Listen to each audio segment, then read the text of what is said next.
আজকের বিষয় সংবাদপত্রে বিজ্ঞপ্তি দেওয়ার আবেদন। Hello everyone, welcome back to my channel all court work. ফরম্যাটটা তোমাদের সামনে তুলে ধরলাম। বিষয়টি যাওয়ার আগে একটু আলোচনা করা যাক। অনেক সময় জমির মালিক তার জমি বিক্রয় করিবার জন্য কাউকে আমোক্তার বা পাওয়ার অফ অ্যাটর্নি নিযুক্ত করে।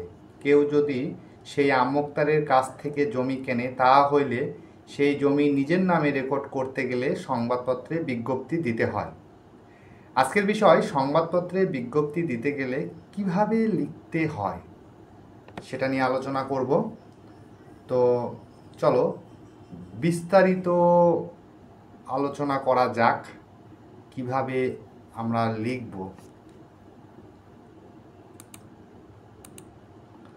তো এখানে একটা কথা বলে নিই, সংবাদপত্রে বিজ্ঞপ্তি দিতে গেলে এখানে কোনো অ্যাডভোকেট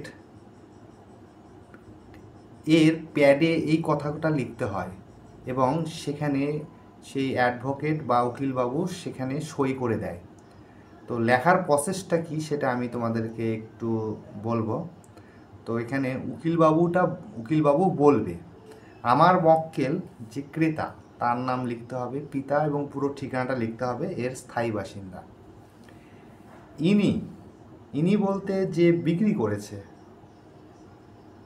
বিক্রেতার নিকট হইতে দলিল নাম্বার, তারিখ, কোন অফিসে করেছে, আমোক্তার মারফত মানে যে আমোক্তার নিযুক্ত হয়েছে তার কাছ থেকে কোন জমিটা মানে জেলা, ব্লক, জেল নাম্বার, মৌজা, দাগ নাম্বার, খতিয়ান নাম্বার, পরিমাণ কতখানি সেই জমিটা খরিদ করে।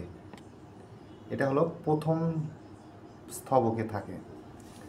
আচ্ছা, পরের লাইনে আবার যে বিক্রেতা মানে যে আমোক্তার নিযুক্ত হয়েছে তার কথা বলছি, তার নাম ঠিকানা এখানে পুরোটা দিতে হবে। তিনি এইবারকার জমির মেন মালিক, যে জমিটার মূল মালিক, তার নাম দিতে হবে। এর নিকট হইতে দলিল নাম্বার, তারিখ, এডিএসআর বা ডিএসআর অফিসে মোতাবেক আমোক্তা নিযুক্ত হয়েছেন, এই কথাটাও বলতে হবে।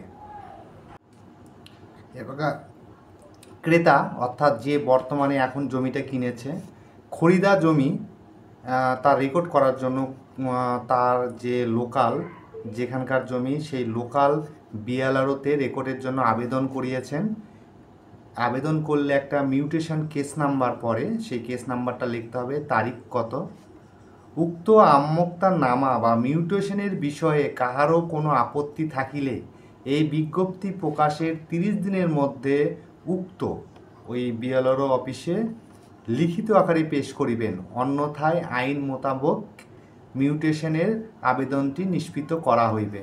এখানে যোগাযোগ, এখানে যে কিনছে মানে বর্তমানে এখন যে কিনছে তার নাম এবং তার মোবাইল নাম্বার থাকবে।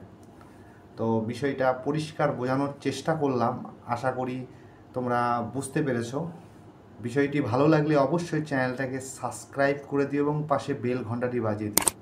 এরকম নিত্য নতুন ভিডিও দেখার জন্য অবশ্যই চ্যানেলের সঙ্গে থেকো।